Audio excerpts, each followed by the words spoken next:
2030 నాటికి India 7 trillion ఎకనామీగా మారిపోతుందని చెప్పి ఆ మార్కెట్లో ఉండే పెద్దలు ఇన్వెస్టర్లు అందరూ చెప్తున్నారు. కానీ ఆ గ్రోత్‌ని డ్రైవ్ చేసే బ్యాక్ బోన్ కంపెనీస్ ఏంటంటే అందులో నంబర్ 1 కంపెనీ మన రిలయన్స్ కంపెనీ అవుతుంది. కానీ ఈ కంపెనీ స్టోరీ అర్థమైతే మన ఇండియా ఫ్యూచర్ అనేది అర్థమైపోతుంది. సో ఈరోజు మనము రిలయన్స్ కంపెనీ గురించి కంప్లీట్‌గా 360 డిగ్రీ వ్యూ అనాలిసిస్ చేసుకుందాము. అండ్ ఆల్సో నేను సెబీ రిజిస్టర్డ్ అనాలిసిస్ట్‌ని కాదు. జస్ట్ నేను ఏం చెప్పినా ఇది ఎడ్యుకేషనల్ పర్పస్ కోసం మాత్రమే.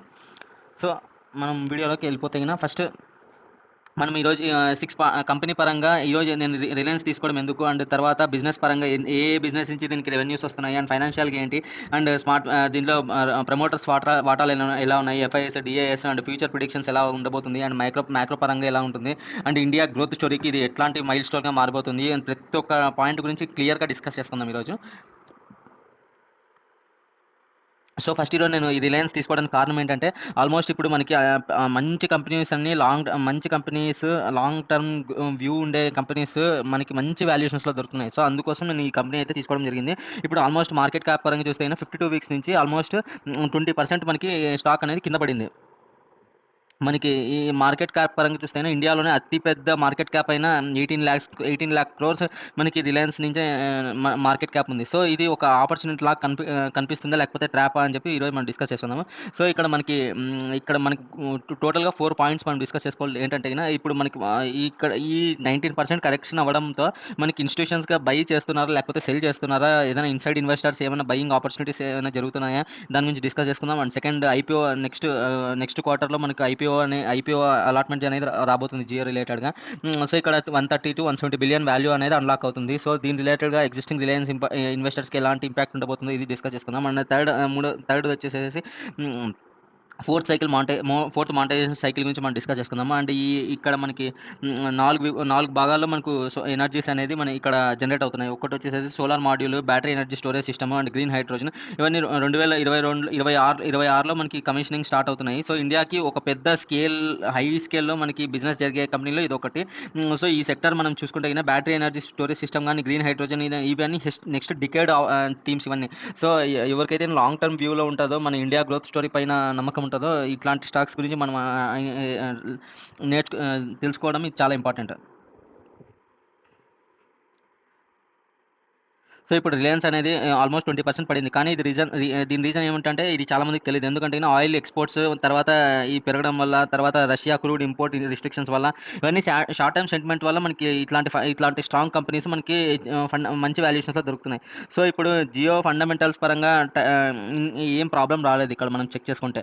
సో మనకి ఓన్లీ ప్రాబ్లం అంతా మనకి ఆయిల్ ఇంపోర్ట్స్ రిలేటెడ్గానే మనకి ఇప్పుడు మ్యాక్రోలో ఫియర్స్ నడుస్తున్నాయి. అందువల్ల ఈ స్టాక్ కింద పడడం జరుగుతుంది. సో మనకి మామూలుగా ఈ కంపెనీ నుంచి మనకి జియో అనేది ఒక మేజర్ బిజినెస్ అని చెప్పుకోవచ్చు. దాని గురించి ఇప్పుడు డిస్కస్ చేసుకుందాం కొద్దిసేపులో.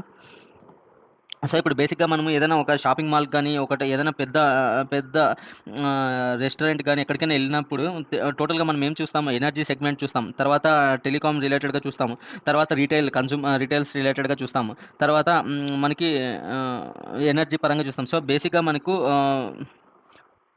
సో ఫస్ట్ మనం ఆయిల్ రిలేటెడ్గా చూసుకుంటే మనకు ఆయిల్ నుంచి ఆల్మోస్ట్ 40% రెవెన్యూ అనేది ఇక్కడ నుంచి జనరేట్ అవుతుంది. సో ఇక్కడ మనకి వరల్డ్స్లోనే లార్జెస్ట్ రిఫైనరీ అనేది ఉంది ఇక్కడ మనకు జామ్నగర్లో. ఇది ఆల్మోస్ట్ 1.4 మిలియన్ బ్యారెల్ అనేది ఆయిల్ అనేది ప్రాసెస్ చేస్తుంది. అండ్ కెపాసిటీ కూడా వరల్డ్ క్లాస్లో కెపాసిటీ ఉంది. అండ్ 9 to 11 బ్యారెల్స్ రేంజ్ ఉంది. అండ్ డీజల్స్ కూడా రీసెంట్గా 35 to 42 per barrel సర్జ్ అయ్యాయి. సో ఇది షార్ట్ టర్మ్గా ఒక విన్ ఫాల్ లాగా అనుకోవచ్చు ఈ స్టాక్ పడడానికి. రీజన్ ఈ బిజినెస్ సిక్లికల్ బిజినెస్ బేసిక్గా. సో కొన్ని సందర్భాల్లో కొద్దిగా కింద పడే అవకాశాలు ఉంటాయి, కొన్ని సందర్భాల్లో పెరిగే అవకాశాలు ఉంటాయి. అలాగే కొన్ని క్వార్టర్స్లో రిజల్ట్స్ పాజిటివ్గా వచ్చే అవకాశాలు ఉంటాయి, కొన్ని క్వార్టర్లో నెగిటివ్ వచ్చే అవకాశాలు కూడా ఉంటాయి. సో ఇప్పుడు జియో పరంగా చూస్తే ఒక గేమ్ చేంజర్ లాగా అని అనుకోవచ్చు. ఎందుకంటే ఈ సెగ్మెంట్ అనేది ఒక నీచ్ సెగ్మెంట్. ఓన్లీ ఇద్దరు మనకు కాంపిటీటర్స్ ఉన్నారు, ఇద్దరు ఎయిర్టెల్ ఆర్ జియో. సో ఇక్కడ మనకి ఇక్కడ కాంపిటీటర్స్ అనేది ఎవరు లేరు. సో మార్జిన్ బెనిఫిట్ అనేది వీళ్ళిద్దరు బాగా ఎంజాయ్ చేస్తున్నారు ప్రజెంట్ అయితే. సో నెక్స్ట్ వేరే మంచి కాంపిటీటర్ వచ్చేంత వరకు ఈ మార్జిన్స్ అనేది వీళ్ళు బాగా ఎంజాయ్ చేసే అవకాశాలు చాలా కనిపిస్తున్నాయి. సో ఇప్పుడు ప్రజెంట్ దీని సబ్స్క్రిప్షన్ ప్రకారంగా చూస్తే 506 మిలియన్ సబ్స్క్రైబర్స్ మనకు జియో యూజర్స్ లాగా ఉన్నారు. అండ్ బ్రాడ్బ్యాండ్ పరంగా చూస్తే 25 మిలియన్ హోమ్స్ అనేది ఆల్రెడీ యూస్ చేసుకున్నారు ఈ జియో రిలేటెడ్గా బ్రాడ్బ్యాండ్స్. అండ్ ఫైబర్ నెట్స్ ఆల్సో రీసెంట్గా ఫైబర్ నెట్స్ ఏరియా నుంచి కూడా రీసెంట్గా రెవెన్యూ అనేది జనరేట్ అవుతుంది. అండ్ ఆల్మోస్ట్ మనకి ఎబిటా పరంగా చూస్తే ఎబిటా మార్జిన్స్ అనేది 30%, 40 to 50% వరకు, 51% వరకు వీళ్ళు మెయింటైన్ చేస్తున్నారు టెలికాం ఇండస్ట్రీలో. ఇది ఒక బెంచ్ మార్క్స్ లాగా మారిపోతుంది. సో ఐపీఓ పరంగా చూసైనా 130-170 బిలియన్ అనేది వాల్యుయేషన్ అనేది అన్లాక్ అవుతుంది ఫ్యూచర్‌లో. అండ్ ఇప్పుడు ఎయిర్‌టెల్‌తో కంపేర్ చేసుకుంటే గిన ఎయిర్‌టెల్ ఏఆర్‌పీయూ వాల్యూ అనేది 256. ఇక్కడ మనకి జియో పరంగా చూస్తే 210. ఏఆర్‌పీయూ వాల్యూ అంటే nothing but company revenue divided by total number of users. So ఇప్పుడు మనకి ఇక్కడ ఇప్పుడు ఆ విధంగా లెక్కిస్తే మీరు అనొచ్చు కదా, సార్ మీకు ఇప్పుడు ఇక్కడ ఎయిర్‌టెల్ చూస్తే 256 ఉంది కదా, జియో చూస్తే 210 ఉంది కదా అని చెప్పి అడగొచ్చు. కానీ ఇక్కడ మనకి జియోలో అనేది వాల్యూమ్స్ అనేది ఎక్కువ ఉన్నాయి. ఎక్కువ కస్టమర్స్ ఉన్నారు. సో అందువల్ల మనకి ఏఆర్‌పీ వాల్యూ అనేది కొద్దిగా తక్కువ ఉంది. సో ఏఆర్‌పీ వాల్యూ బేసిక్‌గా ఎంత ఎక్కువ ఉంటే అంత మంచిది. ఇప్పుడు ఎయిర్టెల్ పరంగా చూస్తే ₹300 ఏఆర్‌పీ అనేది కమింగ్ 1-2 ఇయర్స్‌లో రీచ్ అవుతామని చెప్పి వాళ్ళు టార్గెట్ ఇచ్చారు. సో ఆ విధంగా లెక్కేసుకుంటే ఇప్పుడు మనకి ఈ కస్టమర్స్ అనేది చాలా ఎక్కువ మంది ఉన్నారు. అందువల్ల మనకి ఏఆర్‌పీ వాల్యూ అనేది తక్కువగా కనిపిస్తుంది. అంతేగాని ఇక్కడ రెవెన్యూ పరంగా ఏ ప్రాబ్లమ్ లేదు. రెవెన్యూ పరంగా ఎయిర్టెల్‌ని బీట్ చేసే కెపాసిటీలోనే ఉంది ఇంకా జియో అయితే. సో నెక్స్ట్ మనం మన బిజినెస్ గురించి మాట్లాడుకుంటే రిలయన్స్ రిటైల్స్ బిజినెస్ గురించి చూస్తే ఇక్కడ 30% రెవెన్యూ అనేది ఈ ఏరియా నుంచి జనరేట్ అవుతుంది. అండ్ 97,000 క్రోర్స్ అనేది రెవెన్యూ ఎవ్రీ ఇయర్ జరుగుతుంది ఇక్కడ నుంచి. అండ్ 20,000 స్టోర్స్ అనేది మనకి ఇక్కడ ఆల్మోస్ట్ ఇక్కడ రన్ అవుతా ఉన్నాయి. అండ్ 430 న్యూ స్టోర్స్ అనేది రీసెంట్గా యాడ్ చేసినారు. అండ్ క్విక్ కామర్స్ సెగ్మెంట్ కూడా రీసెంట్గా ర్యాపిడ్గా గ్రో అవుతున్నారు. సో ఈ సెక్టార్ పరంగా చూస్తే ఈ సెక్టార్ కొద్దిగా మార్జిన్ టైట్ బిజినెస్. ఇక్కడ డీమార్ట్ చూస్తే 8.5% ఉంది. అండ్ ట్రెంట్ చూస్తే 10% ఉంది. అండ్ రిలయన్స్ రిటైల్ చూస్తే 8.8% ఉంది. 8.1% ఉంది. సో ఇక్కడ మనము రెవెన్యూ పరంగా చూస్తే ఇక్కడ కొద్దిగా కాంపిటీటర్స్తో పోలిస్తే కొద్దిగా తక్కువ మార్జినే వీళ్ళు తీసుకోవడం అయితే జరుగుతుంది. సో కాంపిటీషన్ అనేది చాలా హెవీగా ఉంది ఈ సెగ్మెంట్లో. సో మార్జిన్ ప్రెషర్ అయితే చాలా ఎక్కువ. ఇక్కడ ఈ సెగ్మెంట్లో కాంపిటీటర్స్ చాలా తక్కువ ఉన్నారు. మార్జిన్ అనేది ఎక్కువగా తీసుకునే ఛాన్సెస్ ఉన్నాయి. అండ్ నెక్స్ట్ మన ఫేవరెట్ సెక్టర్ అయిన ఎనర్జీ సెక్టర్. ఈ సెక్టర్ పరంగా చూస్తే 75,000 క్రోర్స్ అనేది ఇన్వెస్ట్మెంట్ జరుగుతుంది ఇప్పుడు ప్రెసెంట్ రిలయన్స్లో. సో ఇక్కడ పాలిసిలికాన్ కానీ, వేఫర్ కానీ, cell modules, panels, battery storage system and green hydrogen, solar modules, ఇవన్నీ పెద్ద పెద్ద ఎనర్జీ రిలేటెడ్ సెక్టార్స్ అన్ని దీంట్లో ఇది అడుగేస్తుంది. సో ఇప్పుడు ఇది రిటైల్ ఇన్వెస్టర్ మోస్ట్లీ మనం మిస్ చేసేది ఎబిటా కాంట్రిబ్యూషన్ అనేది 2027 నుంచి 2028 నాటికి ఈ సెగ్మెంట్ నుంచి మనకి ఎనర్జీ ఎబిటా కాంట్రిబ్యూషన్ అనేది జరుగుతుంది. సో ఇప్పుడు మనం చెక్ చేసుకోవాల్సింది ఏంటంటే ఫ్యూచర్ అనేది మనకి ఈ సెగ్మెంట్ మీద చాలా స్ట్రాంగ్గా ఉంది. బ్యాటరీ ఎనర్జీ స్టోరేజ్ సిస్టమ్ కానీ, గ్రీన్ హైడ్రోజన్ కానీ గవర్నమెంట్ స్వయంగా వచ్చేసేసి ప్రోత్సహిస్తుంది. కొత్త స్కీమ్స్ యాడ్ చేయడం కానీ, డెవలప్మెంట్ చేయడం కానీ, అభివృద్ధి చెందడం కానీ చేస్తుంది. సో ఈ సెగ్మెంట్లో మనకి ఫ్యూచర్లో చాలా విజిబిలిటీ కనిపించే ఏరియాలా కనిపిస్తుంది. సో రిలయన్స్ పరంగా చూస్తే రిలయన్స్ అనేది ఒక ఎనర్జీ ఇప్పుడు మనకి మీడియాలో కానీ ఎక్కడ కానీ మనకి ఎనర్జీ రిలేటెడ్గా కనపడదు. Oil and gas, Reliance Jio ecosystem, Reliance రిటైల్లోనే కనిపిస్తుంది. కానీ ఈ సెగ్మెంట్ అనేది ఒక కొత్త వర్టికల్ లాగా మనం యాడ్ చేసుకోవచ్చు ఇప్పుడు ఫ్యూచర్లో.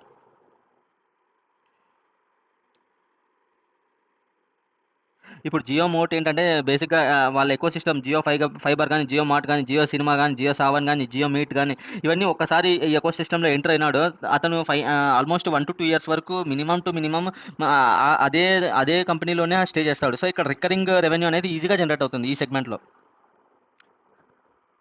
సో ఇప్పుడు ఫైనాన్షియల్స్ పరంగా చూస్తే ఫైనాన్షియల్స్ ఆల్మోస్ట్ మనము 2,94,000 క్రోర్స్ అనేది రెవెన్యూ ఉంది. అండ్ ఎబిటా పరంగా చూస్తే 50,000 క్రోర్స్ ఉంది. అండ్ ప్రాఫిట్ ఆఫ్టర్ ట్యాక్స్ పరంగా చూస్తే 22,000 క్రోర్సే ఉంది.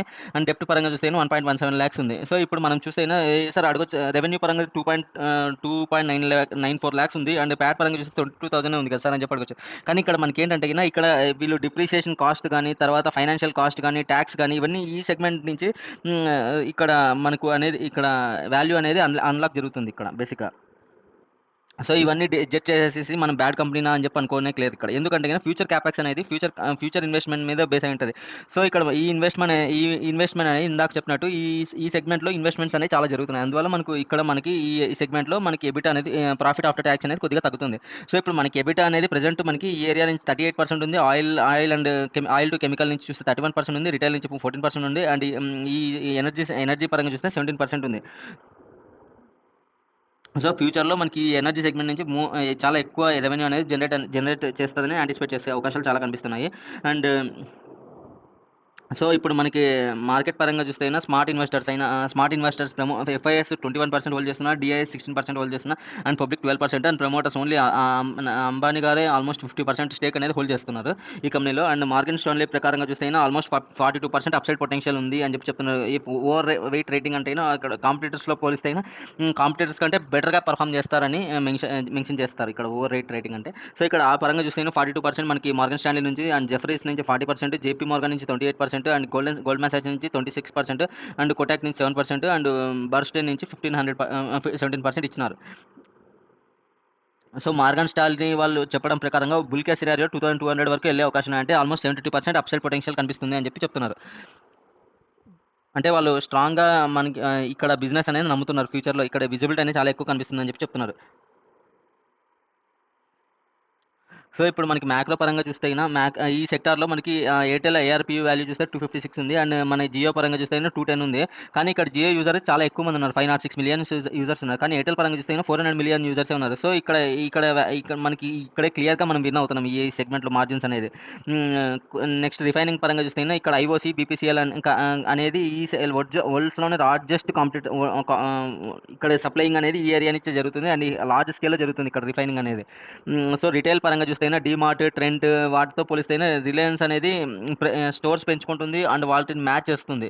సో, ప్రెజెంట్ పరంగా చూస్తే గిన 20,000 స్టోర్స్ అనేది మనకి రిలయన్స్ రిటైల్ అనేది స్టోర్స్ మనకి యూజ్ చేసుకుంటుంది. అండ్ వీళ్ళు క్విక్ కామర్స్ సెగ్మెంట్‌లో కూడా స్టార్ట్ చేస్తామని చెప్పి చెప్తున్నారు. నెక్స్ట్ క్వార్టర్‌లో మనం ట్రాక్ చేయాల్సింది ఈ ఏరియాలో. అండ్ నెక్స్ట్ ఎనర్జీ పరంగా చూస్తే అదాని గ్రీన్ కానీ, అదాని పవర్ కానీ, అండ్ రిలయన్స్ మ్యానుఫ్యాక్చరింగ్ కానీ ఇవన్నీ డిఫరెంట్ డిఫరెంట్ ప్లేయర్స్ లాగా ఉన్నాయి. ఫ్యూచర్‌లో మనకి ఫుల్ వాల్యూ చైన్ లాగా వచ్చే అవకాశాలు కూడా కనిపిస్తున్నాయి. అండ్ మ్యాక్రో పరంగా చూస్తే ఫ్యూచర్‌లో మనకి ఇండియాలో కంప్లీట్‌గా 5G రోల్ అవుట్ అయిపోయిన తర్వాత ఇది ఒక మనకి డైరెక్ట్ బెనిఫిషియరీగా మారిపోతుంది. అండ్ డీజిల్ పరంగా కూడా 35-40% బ్యారెల్‌గా వచ్చే అవకాశాలున్నాయి. అండ్ సోలార్ ప్యానెల్స్ పరంగా చూస్తే 500 గిగావాట్స్ 2030 నాటికి పెట్టుకునే టార్గెట్‌లో ఇది డైరెక్ట్ బెనిఫిషియరీ లాగా మారిపోతుంది. అండ్ యూపీఐ పేమెంట్ పరంగా చూస్తే జియో ఫైనాన్షియల్ సర్వీసెస్‌కి ఒక మంచి పాజిటివ్ సెగ్మెంట్ లాగా కనిపిస్తుంది. అండ్ మోడ్ పరంగా చూస్తే మోడ్ నెట్వర్క్ పరంగా చూస్తే స్ట్రాంగ్ నెట్వర్క్ ఉంది. ఇప్పుడు జియో నెట్వర్క్ అనేది మనకి ఎయిర్‌టెల్ కొన్ని సందర్భాల్లో నాకేం అబ్జర్వ్ అవుతుందంటే జియో ప్రైజెస్ చాలా ఎక్కువ కంపేర్ చేస్తే ఎయిర్‌టెల్ ప్రైజెస్ చాలా ఎక్కువ కంపేర్ చేస్తే జియోతో. కానీ నెట్వర్క్ వరకు ఓకే అని చెప్పుకోవచ్చు. కానీ కొన్ని సందర్భాల్లో ఎయిర్‌టెల్ కొన్ని సరిగ్గా పెర్ఫార్మ్ చేయదు. కానీ జియో బాగా పెర్ఫార్మ్ చేస్తుంది. సో, నెట్వర్క్ పరంగా చూస్తే ఈక్వల్ ఎడ్జ్ అని చెప్పుకోవచ్చు. కొన్ని సందర్భాల్లో జియోనే బెటర్ అని కూడా చెప్పుకోవచ్చు. హ్మ్. నెక్స్ట్ క్యాపిటల్ పరంగా చూస్తే హైయెస్ట్ క్యాపిటల్ స్పెండ్ చేసే కెపాసిటీ ఉంది. అండ్ వర్టికల్ పరంగా చూస్తే అన్ని నీచ్ సెక్టర్ క్రూడ్ ఆయిల్ గానీ, కెమికల్స్ గానీ, రిటైల్ గానీ, ఎనర్జీ సెగ్మెంట్ గానీ ఇవన్నీ లార్జ్ స్కేల్‌లో జరిగే బిజినెస్‌లు అండ్ లార్జ్ ఇన్వెస్ట్‌మెంట్‌లు ఇవన్నీ ఇవన్నీ చేసే సత్తా ఈ రిలయన్స్ కంపెనీకి అనేది చాలా స్ట్రాంగ్ అని చెప్పుకోవచ్చు. అండ్ ఫ్యూచర్‌లో మనకి రిస్క్ పరంగా చూస్తే ఇండియాలో ఆయిల్ ఎక్స్‌పోర్ట్స్ పరంగా మనం ట్రాక్ చేయాల్సి ఉంది. గవర్నమెంట్ నుంచి మనకి ఏదైనా టాక్స్ ఇంప్లికేషన్స్ గానీ ఏమన్నా జరుగుతాయా? అండ్ డీజిల్ పరంగా ఏదైనా హై అయితేనా మనకి ఇన్వెంటరీ అనేది తగ్గిపోయే అవకాశాలు చాలా కనిపిస్తున్నాయి. అండ్ జియో ఐపీఓ పరంగా చూస్తే సెపరేట్ లిస్ట్ తర్వాత జియో హోల్డర్స్‌కి ఏమైనా కంపెనీ డిస్కౌంట్ అవుతుందా? లేకపోతే ఈ రిలయన్స్ స్టాక్ ప్రైస్ ఏమైనా తగ్గుతుందా అని చెప్పి చెక్ చేసుకోవాలి. మనకి సిఎల్ఎస్ అనలిస్ట్ ప్రకారంగా 50-20% మనకి పాజిబుల్ తగ్గే అవకాశాలు కనిపిస్తున్నాయని చెప్పి మనకి సిఎల్ఎస్ఏ వాళ్ళు మెన్షన్ చేసినారు. ఇది నియర్ టైమ్‌లో టైల్‌విండ్ గానీ లాంగ్ టర్మ్ స్టోరీ అయితే కాదు ఇది. సో, రిటైల్ స్లోడౌన్ పరంగా చూస్తే ఇండియన్ కన్స్యూమర్స్ అనేది రిలయన్స్ రిటైల్‌లో 8% మార్జిన్స్ ఉంది. కానీ ఇక్కడ అదర్ కాంపిటీటర్స్‌తో పోలిస్తే కొద్దిగా బెటర్ మార్జిన్స్ ఇంప్రూవ్ చేసుకుంటే ఇంకా బావుంటది ఈ సెగ్మెంట్‌లో. అండ్ లాంగ్ టర్మ్ గ్రోత్ పరంగా చూస్తే మనకి ఎక్స్‌పోర్ట్ బిజినెస్ కూడా గ్లోబల్‌గా జీఆర్ఎం అనేటివి గానీ ఈ ఏరియాలో కొద్దిగా మార్జిన్స్ అనేది కొద్దిగా ప్రెషర్ అయ్యే అవకాశాలు చాలా కనిపిస్తున్నాయి.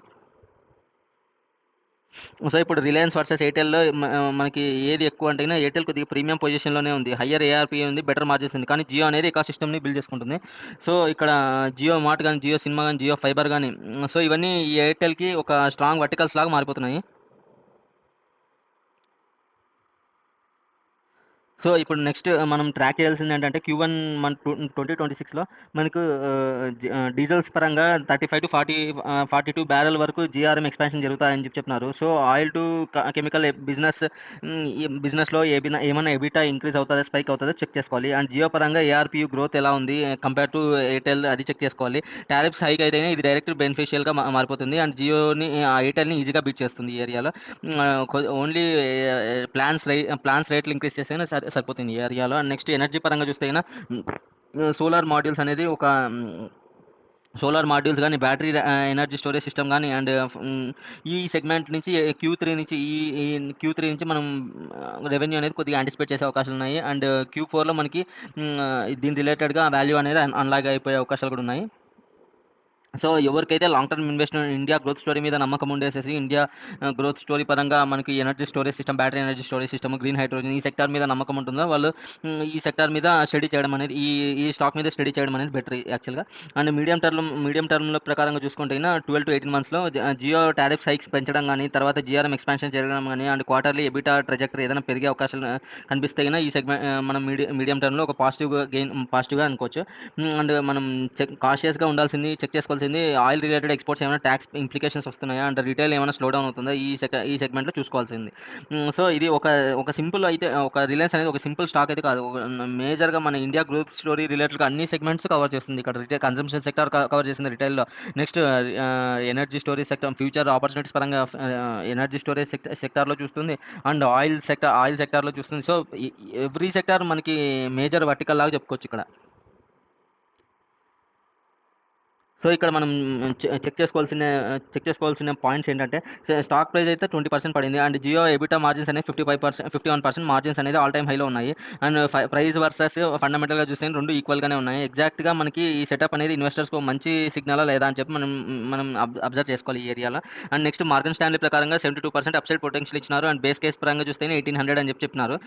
సో ఇది వాళ్ళ కంపెనీ పరంగా ప్రీమియంగా మనకి వచ్చే మన ప్రీమియంగా స్టాక్ రీరేటింగ్ జరుగుతుందనే అవకాశాలు కనిపిస్తున్నాయని చెప్పి మనకు క్లియర్‌గా అర్థమవుతుంది. సో ఇదండి ఈ వీడియో. అండ్ మీరు రిలయన్స్‌లో ఏ యాంగిల్‌లో చూస్తున్నారో చెప్పండి. రిలయన్స్ లాంగ్ టర్మ్ గ్రోత్ ప్రకారంగా మనకి ఎంత ఏ ఏం ఏం మనం కన్సిడర్ చేస్తున్నారు? లేదా జియో ఐపీఓ పరంగా ఏ విధంగా ప్లే చేస్తుందో అది కామెంట్‌లో నాకు చెప్పేసేయండి. అండ్ అంతేనండి. Thank you. జై హింద్. ఈ వీడియో గనుక మీకు నచ్చినట్లయితే లైక్ చేసి, షేర్ చేసి, సబ్స్క్రైబ్ చేసుకోండి. Thank you.